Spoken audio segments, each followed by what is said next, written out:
Hello and welcome. I am so glad that all of you are here. My name is Sue Rose, and I am with the DCYF Early Support for Infants and Toddlers team. And I am so excited for us to be taking this walk down memory lane. And what I would like to do is have Laurie Thomas, our ESIT program administrator, get us started. Laurie. All right, thank you so much, Sue Rose. It's so great to gather for a celebration. It's virtual for a reason, and I just want to acknowledge the challenges that families are experiencing right now due to COVID-19. And I really want to start us off by thanking the advocates in Washington who were not just instrumental in impacting special education in the state, but also nationally. And I'm going to start by sharing some key milestones. So in 1975, the Vietnam War ended. We had the Watergate scandal and the introduction of the Volkswagen Golf. But most important for all of us, it was the year that the Education for All Handicapped Children Act came into being.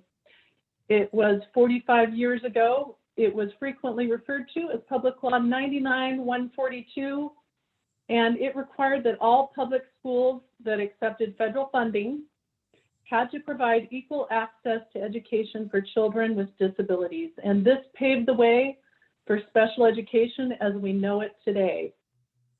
Prior to 1975, only a small few districts provided education for students with disabilities in the United States. So moving on to 1982, which was a big year for me personally, because that was the year that I graduated from high school. And the Board of Education of the Henrik Hudson Central School District sued, or the Board of Education was sued by Rowley. And this is often referred to as Rowley. It was really the first special education case that was heard by the Supreme Court. And it clarified the meaning of free and appropriate public education. And this case determined that an IEP must be, quote, reasonably calculated to enable a child to receive education benefits. And for a child receiving instruction in the regular classroom, an IEP must be, quote, reasonably calculated to enable the child to advance from grade to grade. Moving on to 1986, in October of 1986, my son was born, and the United States Congress enacted Public Law 99-457. Now, this date is important to me for a number of reasons beyond the fact that my only child was born in 1986 in October, but also it reauthorized Public Law 94-142 and it amended it to include mandatory special education for children ages 3 to 5 years under Section 619, and it also provided resources to fund early intervention programs serving infants and toddlers. And this started out as Part H and shifted into Part C later on. So as I pass the baton to Glenna Gallo, our Assistant Superintendent of Special Education, I would encourage all of you to think about what was happening in your life during these important milestones in special education. Take it away, Glenna. Thank you so much, Lori. I'm Glenna Gallo. I work at OSPI as the Assistant Superintendent of Special Education. As Lori has said, I want to commend everyone involved. It's not only the advocates that got us to where we're at now, it's the families that supported their students with disabilities and the educators and administrators who have also advocated on behalf of students with disabilities. And it takes all of us working together in a concerted effort to continue to make things better. I have the fortune of being able to take us through the 90s with IDEA. As Lori said, She talked about her graduation. I graduated both high school and college in the 90s. And so these timelines are particularly relevant to my experience in the field. In 1990, the Education for All Handicapped Children's Act added in school to post-school transition planning. This is where we started to look beyond just the access and look at the results and the outcomes of our students with disabilities, making sure that we prepared them for further education, employment, and independent living. Another key milestone in IDEA was a reauthorization in 1997. This reauthorization was a huge change in IDEA. This is where we really started to look at access to the general education, classroom, and non-disabled peers. And we started to look at the need for students with disabilities to make progress in general education curriculum. In 1997, disciplinary protections were also added for students with disabilities to be sure that they weren't penalized or received disciplinary consequences based on their disability. And lastly, Part H, as Lori talked about earlier, became Part C. With that, I'm going to pass it on to my colleague, Val Arnold, formerly of OSPI, and now with DCYF.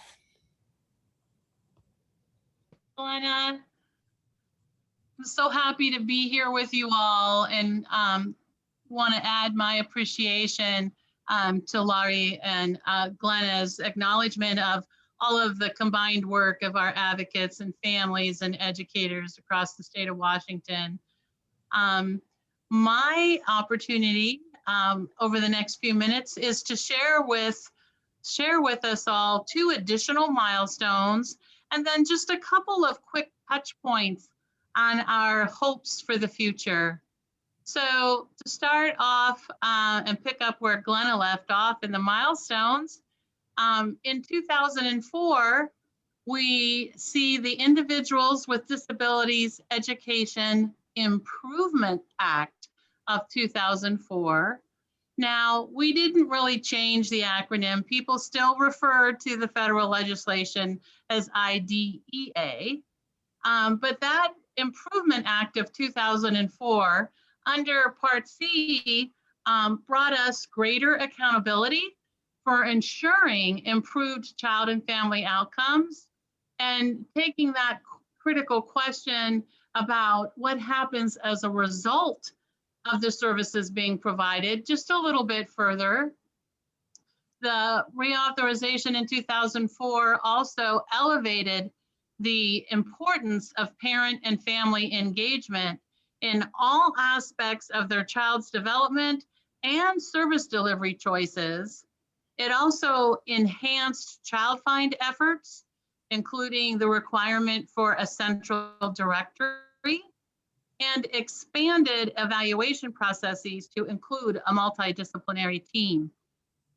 In Part B, key provisions included requiring a written summary of academic and functional performance for each of our students leaving special education, either through graduation or aging out of the public school system.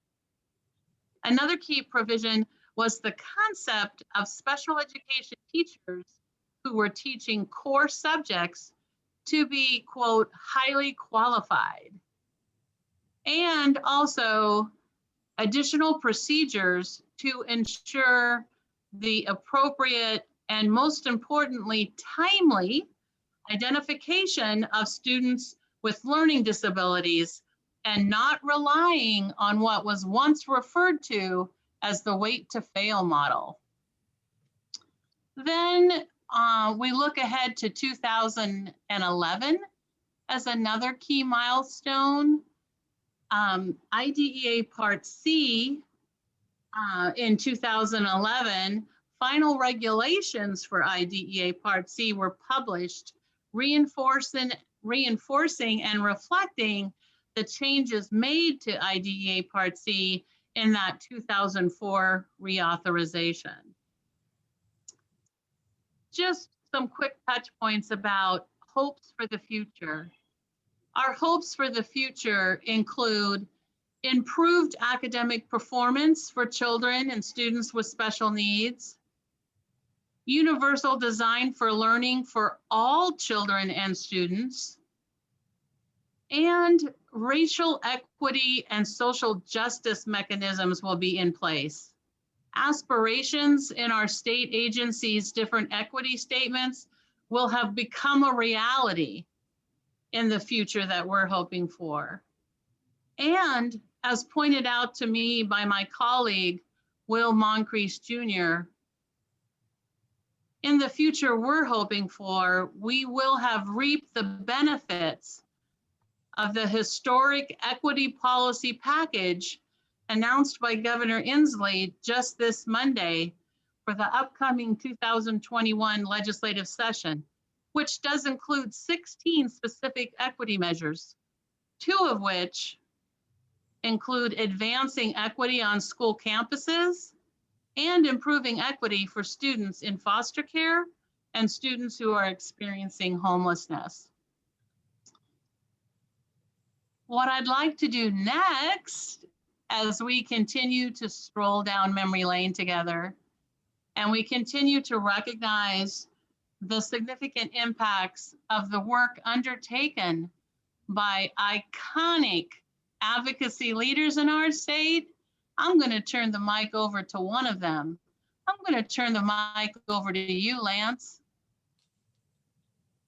All right, well, thank you. I'm going to take us just a little further back, and I'm going to share my screen in a few slides here. I see a lot of friends on the call, so it's great that you guys could all join us. So 50 years ago, institutional services were the primary service available to families who had sons and daughters with intellectual disabilities. Families were really encouraged to place their sons and daughters in these institutions and go home and raise the rest of their families. So families that chose to bring their sons and daughters home didn't have services, and most of their sons and daughters were not allowed to attend public school. Even with the best efforts, children and families lived pretty isolated lives. Sherwood, the organization that I'm with, like many other stories that I've heard across the state, 8 families got together, hired a teacher, and they were going to prove that their sons and daughters with intellectual disabilities could learn. And when I go back and think about all the milestones, House Bill 90, which we're going to talk about in just a minute, IDEA that we've been talking about, early intervention, the Americans with Disabilities Acts, these things just didn't happen. So let me change my screen. I just wanted to share a little bit. You're going to hear from the real experts in a few minutes, but this is why I do this work.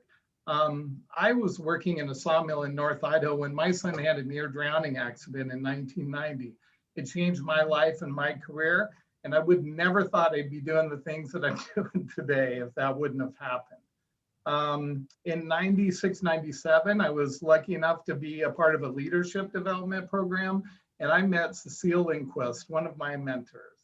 I realized at that time the policymakers did actually want to hear the needs of people and actually wanted to do something to help. So got involved, went to Olympia, and I'll tell you the pictures of Lance Jr. and Gregory on this slide. They would have never received a public education and a meaningful life in their community had it not been for the work of very committed advocates that came before I did. So here is a great picture of a group of people that we can give thanks to in our state. This was in a 1991 bill signing of House Bill 90. So in this picture, you'll see Katie Dolan, Janet Taggart, Evelyn Chapman, Cecile Lindquist. Bill Dussault was not able to be in the picture, but he was a very big part of this group. George Bragg, along with Governor Evans, signing this bill into law. And what this bill was known for is the Education for All bill that started special educations in our public schools here in Washington State. In a recent story, it was told that they traveled across the state in a Volkswagen bus to get support of this bill. Went to local school boards and school districts and talked to families across the state. So after they accomplished House Bill 90 that started this in Washington State, they were invited to go to Washington, D.C., meet with our Senator Magnuson, who was pretty powerful at the time, and was the first steps of getting IDEA passed at the federal level. So we've got some deep roots here in Washington State around special ed and the programs that we have. So I was lucky enough to meet these parents and work together with Cecile Lindquist as a mentor to get involved in legislative advocacy. And the one thing that I'd like to say about Cecile, when she worked with this group to get House Bill 90 through, she didn't stop there, because the original House Bill 90 was kids 6 to 21 in public schools. So she immediately went to work on organizing advocacy to get 3 to 5-year-olds included, which we know now is the case. And then ultimately birth to 3 and having children with birth to 3 covered under this law. I remember Cecile saying that everything she had done, she was getting tired. And I felt a responsibility to become more involved to further the progress that others had already made. So really, those people that came before us built the groundwork for us to continue to fine tune as we go forward. So this is one of my favorite quotes, and I can't tell you how true this is. In my 23 years of advocacy, I'm amazed the impact that just a few people can make if they get involved. We've heard from legislators as few as 10 phone calls can change the way that they vote on an issue. So just think about that. I totally understand the frustrations during this time with COVID and remote learning. And what I'd like to say is let's learn from this and continue working on long-term solutions. From access to inclusion, we still have a lot of work to do to ensure that children with disabilities are included in their schools and in their communities.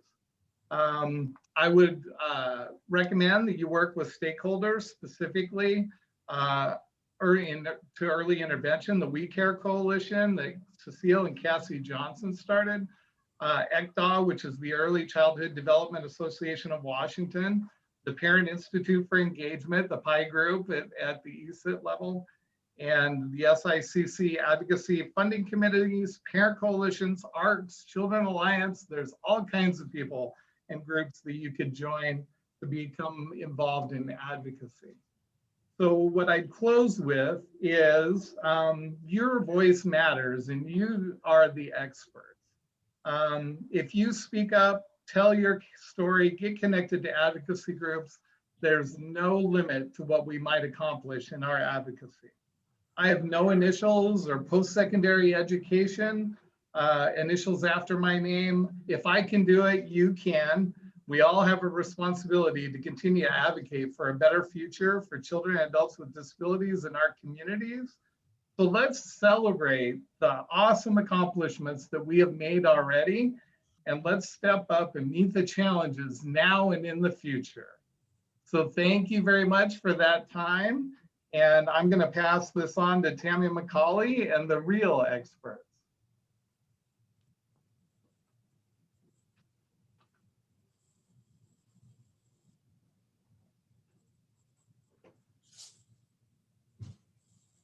Tammy, are you there? There you are.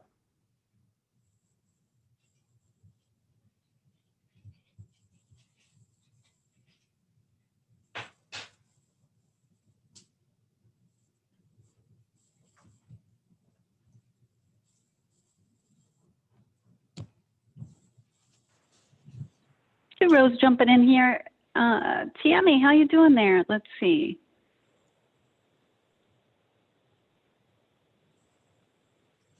I can see Tammy is trying, and you're doing a great job, Tammy. Okay. Here's the great thing. This is an informal walk down memory lane, Tammy, so you're good. So yes, we can hear you now. Okay, perfect. Can you see my screen? All right, yep. Excellent. All right, well, now that we got that over with, hello, everyone. My name is Tammy McCauley, and it is an honor for me to be here with all of you today to celebrate the 45th anniversary of IDEA. just a little bit about me. In 1988, I was selected as one of the first parent representatives to the State Interagency Coordinating Council, and later served as its first parent chair. I too had the privilege to learn and be mentored by Cecile Lindquist, and that was just an absolute honor for me, and it also changed the trajectory of my life. I'm currently a proud staff member of the state leadership team for the Early Support for Infants and Toddlers program for IDEA Part C, and serve in the role of Accountability and Quality Improvement Manager. However, the most important job and title that I have ever held is that of Jennifer's mom. My family's IDEA journey started back on February 28th, 1985, with the birth of our daughter, Jennifer Carroll, who was born with a rare disorder called Kabuki makeup syndrome. When I think back on this, Jennifer's birth was really just 10 short years after the passage of the IDEA, a program that in itself was really in its infancy. Jennifer was severely challenged, both mentally and physically. She was nonverbal. She used a wheelchair for mobility, and she required total assistance for skills like feeding, dressing, and bathing. When Jennifer graduated from her early intervention program in August of 1988, she transitioned into a self-contained preschool program that was across town from us. It was at that time that inclusion was quickly becoming the buzz. And during Jennifer's first year of preschool, our local school district started a program called the Collaborative Approach to Preschool Education with Head Start. So armed with this inclusion movement, I approached our IEP team and asked if Jennifer might be considered for this program the following year. Now, I still had my reservations about inclusions. I need you all to know that. And I did require the school district to give me a promise that Jennifer could promptly move right back to that self-contained classroom if this inclusion thing didn't really work out. Well, needless to say, Jennifer flourished in this new environment and became the first student with severe challenges to be enrolled and served by Head Start. Jennifer was even allowed to spend one additional year in the collaborative Head Start preschool program. Then in 1991, when she transitioned out of preschool and into first grade, our neighborhood elementary school was not wheelchair accessible. And as a result, Jennifer was placed back in a self-contained program in, once again, a school across town. It wasn't until her second grade year, while attending a Christmas program for her sisters, that we were approached by the school principal, Dr. Stoddard, and yes, I still remember her name, who asked about Jennifer and invited Jennifer to join her siblings in the neighborhood school the following year when the new school building would be finished. I cannot tell you how excited we were as a family that Dr. Stoddard approached us about this. We immediately put a transition team in place, and Jennifer successfully made the transition to her neighborhood school her third grade year. Jennifer would spend the next 3 years making friendships that lasted a lifetime. With the support of her primary teacher, Robin Kahn, and her one-on-one aide, Jennifer paved the way for the future of differently able children to learn side by side with their neighborhood friends. And when you walk into her neighborhood elementary school today, you will see a picture of Jennifer hanging on the wall, inviting all to come in to the school.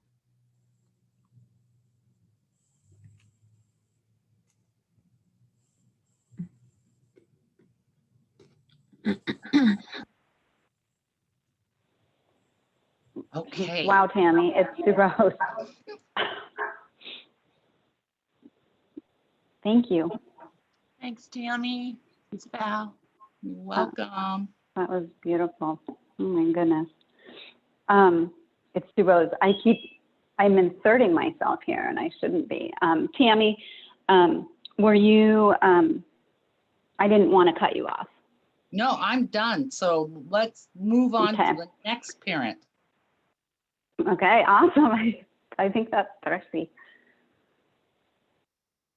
Hello, everybody, and yay, IDEA. I'm Darcy Ladwig. I live in Spokane, Washington, and this is my daughter, Zoe. And our IDEA journey started 18 years ago. Zoe turned 18 last month, and we, she was a micro preemie, and she spent the first 8 months of her life in the NICU here at Sacred Heart Medical Center. And I've been reflecting about how we've benefited from IDEA and how we don't know what it was like prior to IDEA, but I think that it took a few years and meeting, as a lot of the people so far have mentioned, Cecile Lindquist and Cassie Johnston, and learning their efforts to really make services available to the families and kids in Washington State. And that's Zoe as a baby. Yep. Do you want to say hi to everybody? Say hi. Hi. Hi. So Zoe started receiving that coordination of care services immediately after she was released from the hospital. And one of the most important parts of that IDEA Part C service that we received was that family piece and the service coordination and being connected to resources within the community. I too benefited from the leadership development program that was put on by the Developmental Disabilities Council. And that's how I was able to meet people like Lance and Cecile and Cassie. And when Zoe turned 3, she transitioned to, she graduated from early intervention services. She still needed the supports that IDEA provided. And so she transitioned into the school district and had some great years of specially designed instruction, as well as the therapies and supports to help her to navigate the school environment. Zoe's a 10th grader this year at East Valley High School. And we've been remote learning this year, and that's been hard. Her favorite part about school is riding the bus. So we're missing out on bus time this year. And we're excited about what IDEA has done for her, in that she will be able to go to school until she's through her 21st birthday.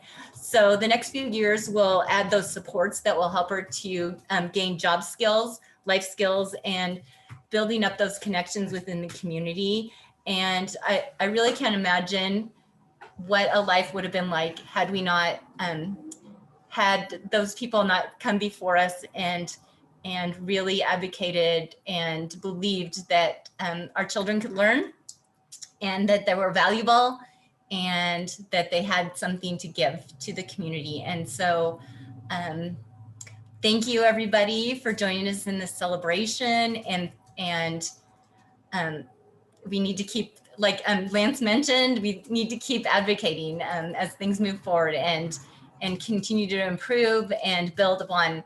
We can't rest on the work that they've done. We need to keep going. And I think that's all I have to say. And I will pass the baton to, I believe, Jen Cole. Thank you, everyone. And I am so thrilled to be with you all, familiar faces and new ones that I have yet to meet. I am here with Gabriel. Gabriel, would you like to say hi? Hi. Hi, everyone. Hi, Gabriel. Hi. I would just like to take a moment to acknowledge that, we gather on the ancestral homelands of the Coast Salish peoples who have lived in the Salish Sea Basin since time immemorial. We respect this place and honor the sacred spiritual connections to the land, water, and its people, past, present, and future. So, we're here thinking about the 45th anniversary of the IDEA, and I just have a small slice of this experience over time. My journey as a parent began 10 years ago with the birth of Gabriel. And at the time, I had a very limited understanding of what special education meant. Mostly, to me, growing up in Washington State, it meant separate classrooms, separate buses, and segregation. And that's all I knew. And, you know, as a biracial person myself, I had already had a fair share of experiences, learning very early on that deficits or differences were mostly seen as deficits, and it was more important to fit in than be the person who you really are. So when it became clear 10 years ago that my son was born with a disability, I leaned into learning all I could about ensuring that he would have the best life ahead of him. And I already had the sense that there would be many barriers that would need to be addressed, and education would be one of them. I started going to parent workshops, and I researched all I could about his rights and possibilities for a bright future. That is you. That is you, Gabriel. As I learned about the IDEA, I also learned about the opportunities to become a parent leader. I have been a Head Start parent.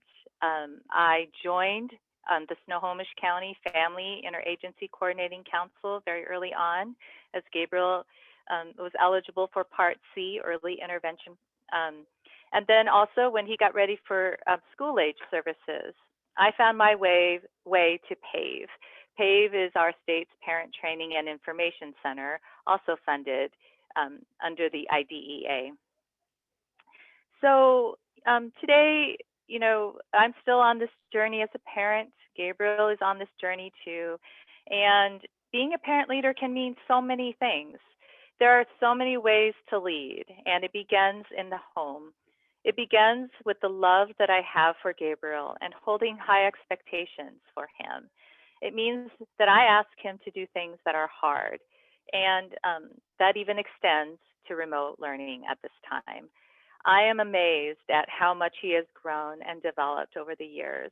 And while our current situation definitely has its challenges, he amazes everyone with his ability to rise to the occasion with appropriate support.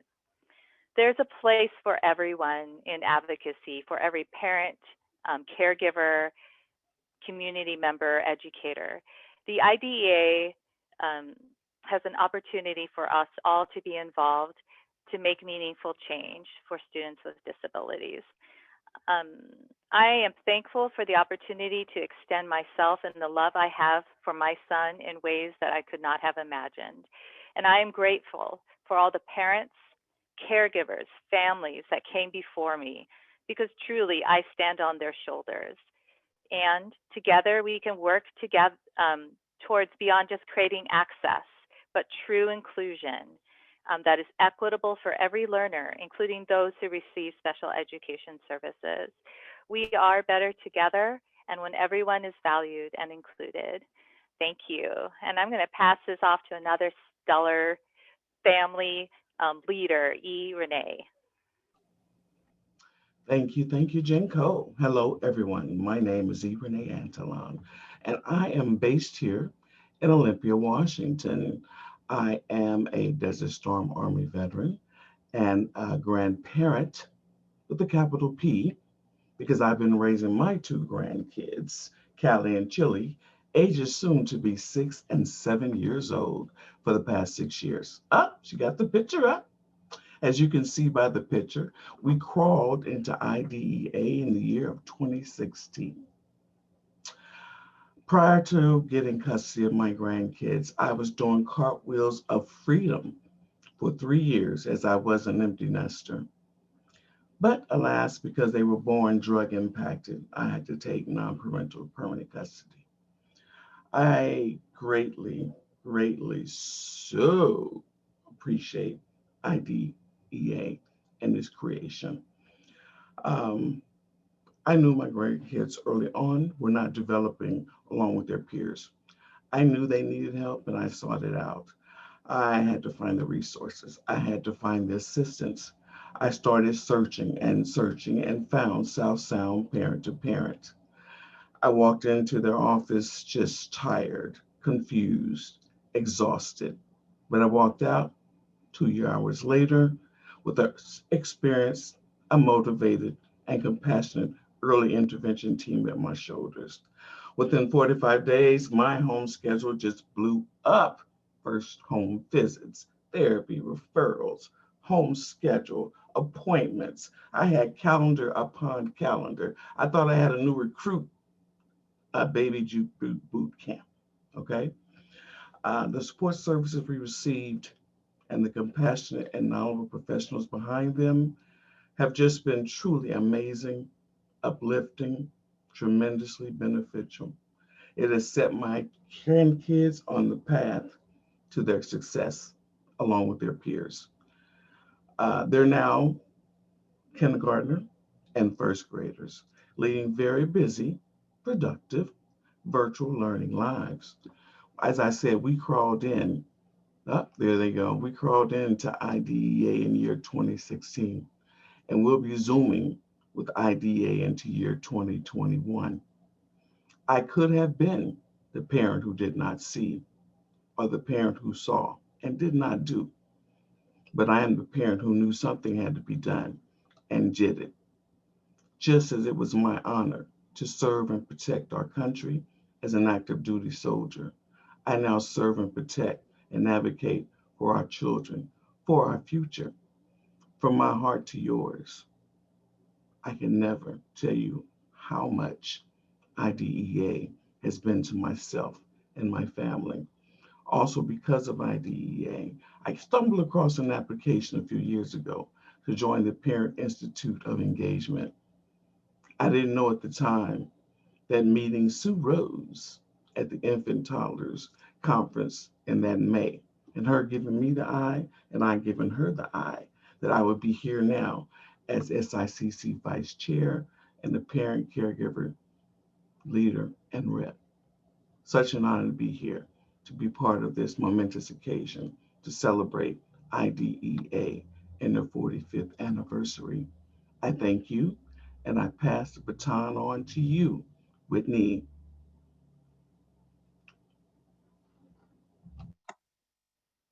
Thank you.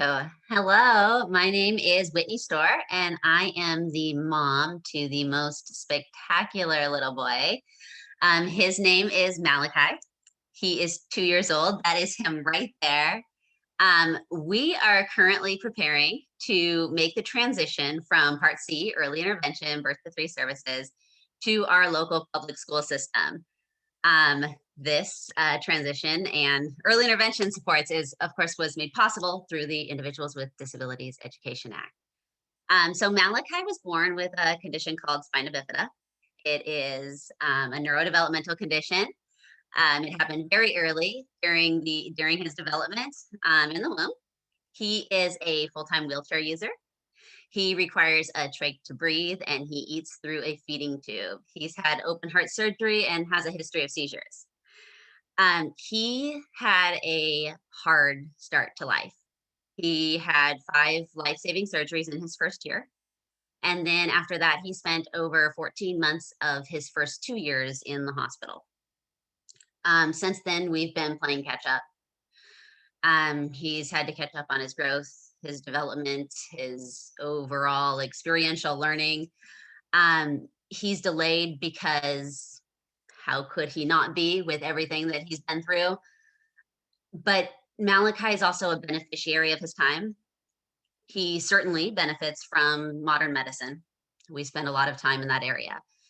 But he also benefits significantly from the fact that he was born at a time when there's programs in place to provide support and services for kids with disabilities like him. Over the past 3 years, when he hasn't been in the hospital, Malachi has received physical therapy, speech and feeding therapy, vision therapy, communication services for children with hearing impairments, and sign language education. Our family as a unit has also had immense benefit of mental health support and therapy, all of that through the early intervention program supported by IDEA Part C. And now, with Malachi's third birthday just around the corner in January, we are preparing for his big transition from Part C to Part B special education. Malachi is medically complex. He has high medical needs and high educational needs. He has a significant physical disability, and he comes with a lot of what we call accessories. He has a lot of equipment that follows along beside him. He requires skilled nursing and significant supports in order to reach his full potential in an educational environment.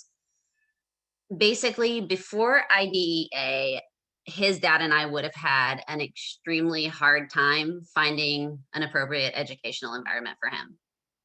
I'm not sure if it would be a school that would open their doors and welcome us. But because of IDEA, Malachi has the benefit of amazing birth to 3 services. And he's now preparing to enter the school system where he will receive a public education as a matter of right. It will be a guarantee. And imagine just the impact that will have on his future. And it's all because of this act. As a parent, leader, and advocate, I know there's still work to do. There are still so many ways that our programs and policies could be strengthened to better serve our kids. And we're gonna keep fighting for all of that. But where we are now is a whole world away from where we were then. And for that, our family is very, very thankful. I'll pass the baton on to Tammy. Hi, everybody. Wow, what an honor to be part of this group and to be part of this celebration. I'm Tammy Jensen-Tabor. This is my 30+ year serving special ed kids. I come from a family of educators, mom, 2 sisters, husband, parents, all educators. I started out as a school psychologist, and I am blessed now to be the Director of Special Services for the Centralia School District, as well as being the Executive Chair for our State Special Ed Advisory Council. And I am here because of all of you who have advocated before me, and all of those people out there that I'm looking at a lot of faces that I know that have helped the advocating along the way. And my story is it's kind of like the history of special education. It's about awakening. My first recollection is, growing up in one of those neighborhoods where everybody knew everybody, kids played with everybody, we stayed out, we got dirty, we built forts, we did all of those kinds of things. We really knew everybody. We mourned kids that moved away. In my household, the household next to me belonged to my uncle. And when he sold it, this couple moved in. And I saw the couple all the time. I was about 10.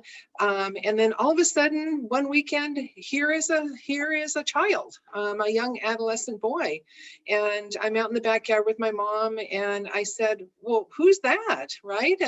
And why haven't I ever seen him before? Well, he's not allowed to go to your school, Tammy, because she used a different term, but he had Down syndrome. And so he was having to go to another school district because he's not allowed to be in school with you. Well, that didn't seem right to me. When I said hi to him and went over there, I couldn't figure out what the big deal was. But that was in the Wayback Machine, right? That's the story that Lance was starting to talk about, and thinking about all of your stories. It just didn't seem right. And so as we moved along and I became an educator, it has always been about creating access for me. I think about that young man, still a young man in my mind, 30 years or more ago. And I think this is more than access. let's get those folks in here. That's what I'm fighting for. I don't want students to just warm a seat in a classroom. I want them to be part of a classroom. I joke because I say that special ed has kind of shot themselves in the foot in some respects, because we have the Statue of Liberty saying, just bring all those kids to us and we'll fix them. But they never got to be out in general education. So this is the one time when I'm not for the Statue of Liberty. And I mean, it's in hindsight, you know, I mean, it was the right intent, but in hindsight, not so good. I think about No Child Left Behind. No Child Left Behind was but I also, I love that legislation, because all of a sudden our students mattered in test results. And then all of a sudden, we as special ed folks and the students that we served came to the table. We all mattered, because all of a sudden we were part of your test scores, right? We got a seat at the table. General ed came awake at that moment. I'm still remembering teachers telling me way back when, those special ed kids can't take that state test. It's going to damage them. And me saying, you know what? We're going to do this. And I mean, again, big hearts, but we've got to continue to have high expectations.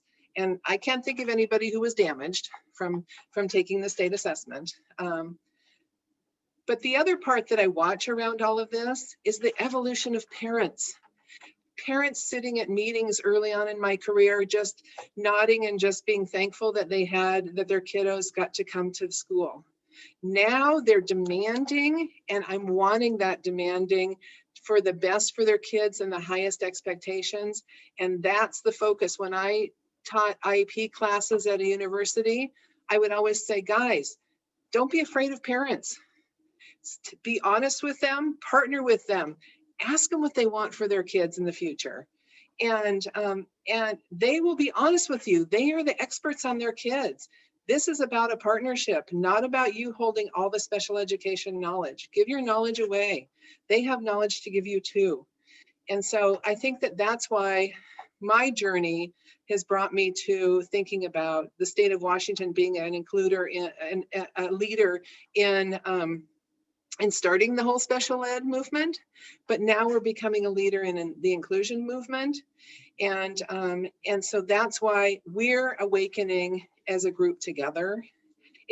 I mean, Tammy talked about inclusion being scary, you know, when she said, well, I want to be able to get my kiddo back in the self-contained preschool, if that's at all possible.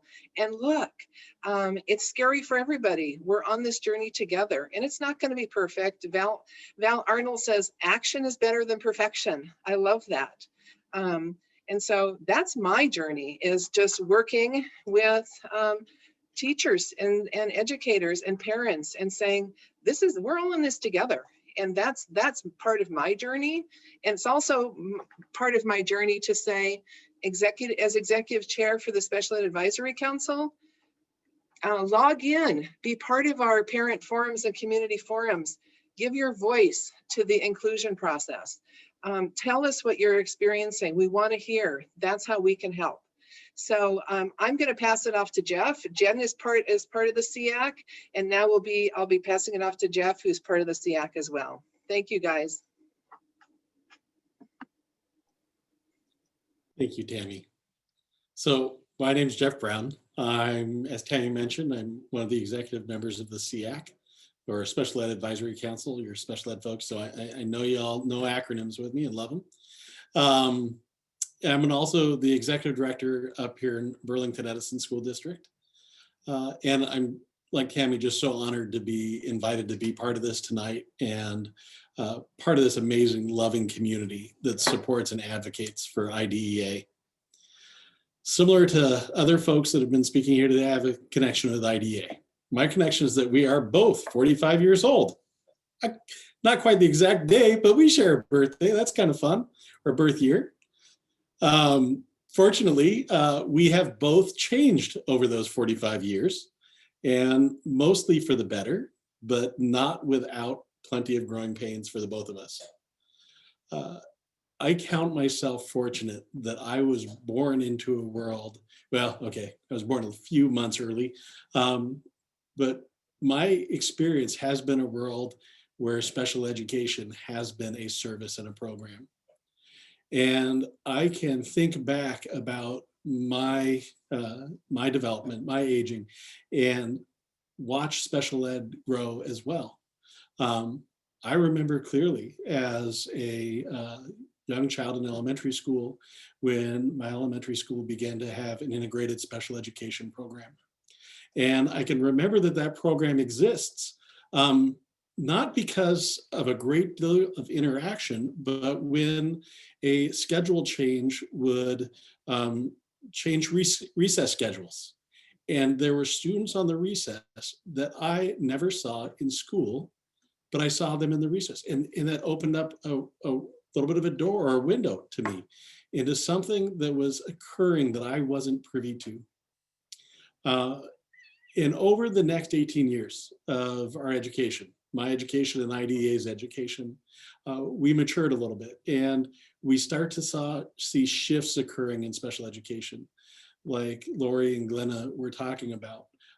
More focus on inclusion, more thinking about what's going to happen after school. A lot of those shifts were forced because while they were required, we were still so focused on physical access to school and programs. And that's what I saw as a student in public education.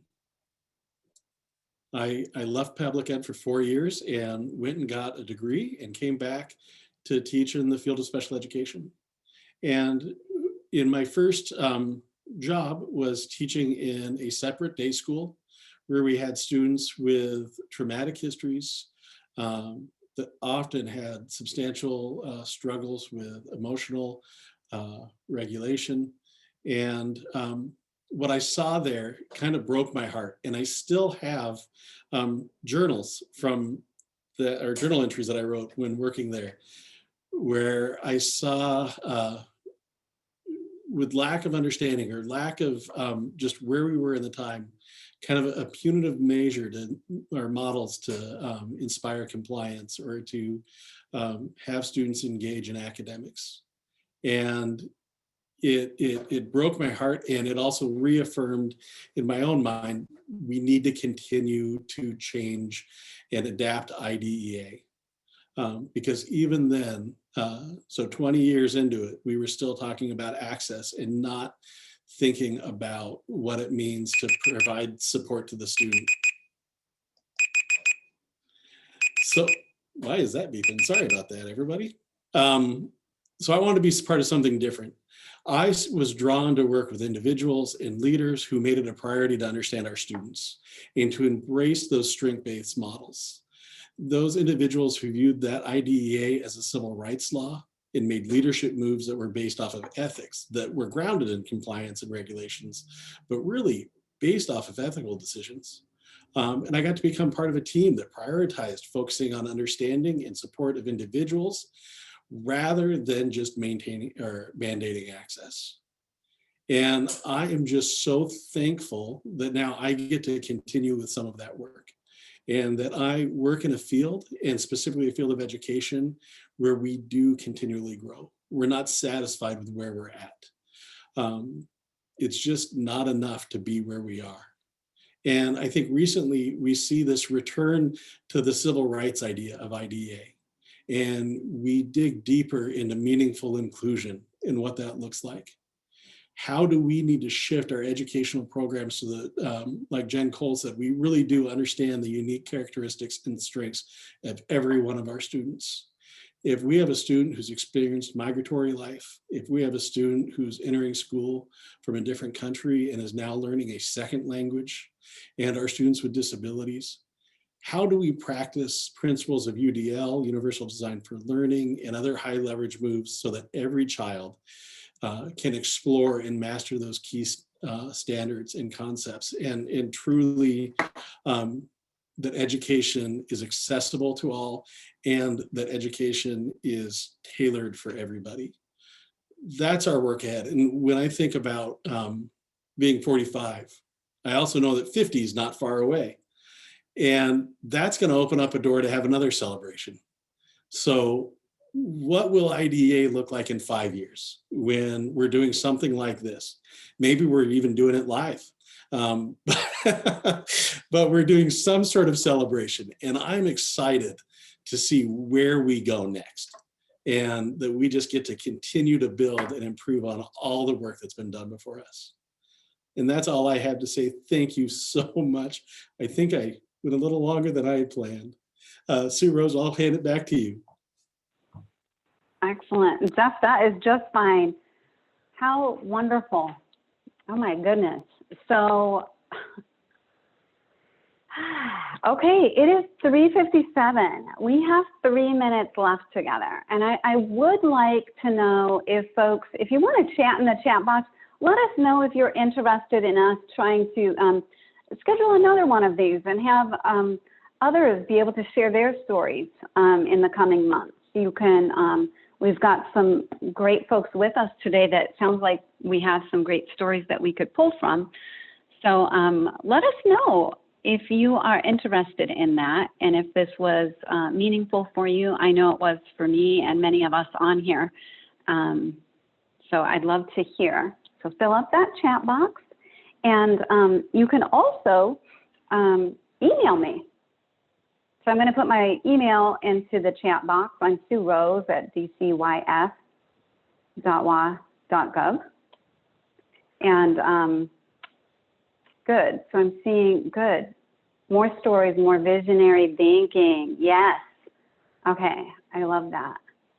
Yes, please. Great. Okay. Good. Thank you to the parents. Okay. Good. And there's more messages coming in. And now I'm just going to get distracted and read the chat box now. Excuse me while I do that. Great. Personal stories are the most encouraging and emotional uplifting I've had in a while. Oh, that's so nice, Carrie. Good. I'm so, so glad. So stay tuned. And if you are not receiving our eSIT Weekly, which is our newsletter that comes out through Gov Delivery, you can email sue.rose@dcyf.wa.gov and get yourself signed up for that. This is where we'll continue to spotlight families and stories, and we'll be able to promote if we do this again. I will get this posted, this recording posted to our website, and then I'll send it out to registrants and also to those who subscribe to our eSIT Weekly. So panelists, strategists, anything else you'd like to say today? And thank you so much for joining us. Anything else you'd like to say in closing? I should close this out with a song, but.